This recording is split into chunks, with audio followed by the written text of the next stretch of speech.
This is the 2015 version of the Dusi. I designed this board in 2013 for the 2014 Dusi Marathon that takes place in South Africa. This is a 120-130 kilometer long race that takes place over 3 days through the Valley of 1,000 Hills on the Umzimduzi and the Umgeni rivers in KwaZulu-Natal, South Africa. The race consists of about 1/3 flatwater paddling, 1/3 whitewater paddling, and about 1/3 portaging the board over mountain ranges to cut out sections of the river which are simply either too dangerous or too long to paddle. This board had to accomplish a lot of different things. Of course, it has to be very fast in flat water. There's a lot of flat water, and you can make up a huge amount of time by being efficient and having a board that has great glide and great top speed with minimal effort. The board also needed to be very stable in whitewater. If you're swimming down the rapids, you're not fast. The fastest place is to be on the board, paddling it upright and efficiently. The board also had to be very strong so that it could take a lot of abuse. The Umzinduzi and the Umgeni rivers are very shallow. The rocks can be very punishing to the board. And on the portages, you actually drag the board for a large distance down dirt and gravel roads, down rocky banks and things like this. The board also needs to be light so you can carry it up over these mountains, because if your board weighs 40 or 50 pounds, it's going to break your back. It's not an easy compromise to get all these things, but this is the one board that really does it well. The entry into the water is very efficient. It's a very streamlined entry that cuts the water and separates and displaces the water very efficiently out to the side. Minimal effort is used to displace the water outward.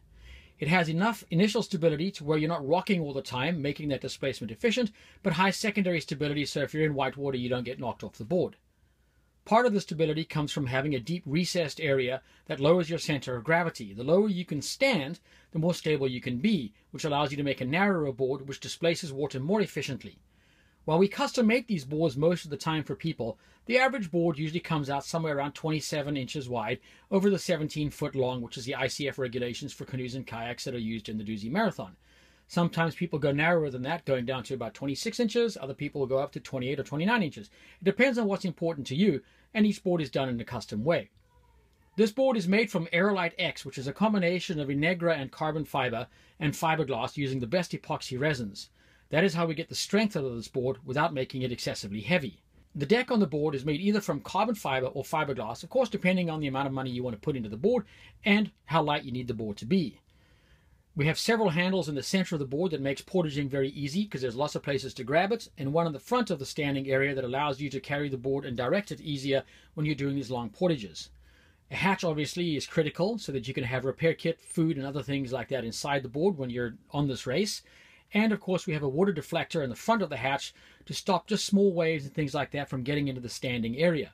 When water does get into the standing area, you want it to drain very efficiently either through the side holes that you can see here or out through the back of the board, which is actually where most of the water goes. Finally, one of the major additions to this board that was critical is the flip-up skeg. You simply cannot run whitewater with fins in the water. You have to have a skeg mounted on the back of the board that flips up and down as you go over rocks, and also when you drag in the board, that also allows that fin to be popped up into the air.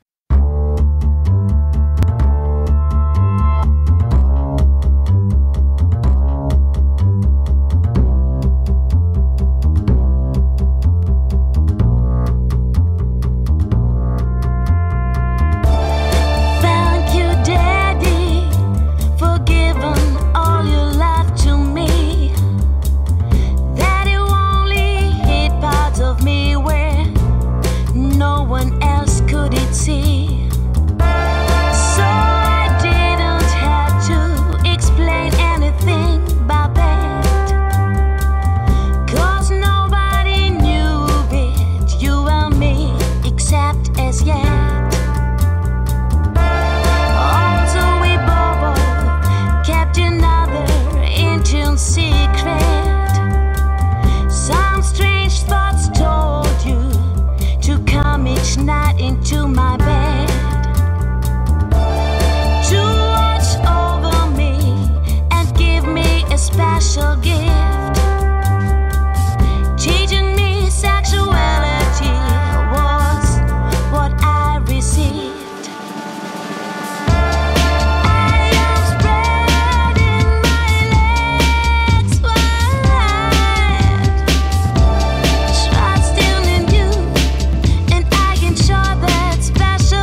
Dear mommy and daddy,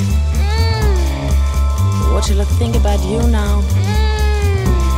What's the idea of handling your children that way? Did somebody hurt you? Maybe somebody hurt you, abused you, somebody told you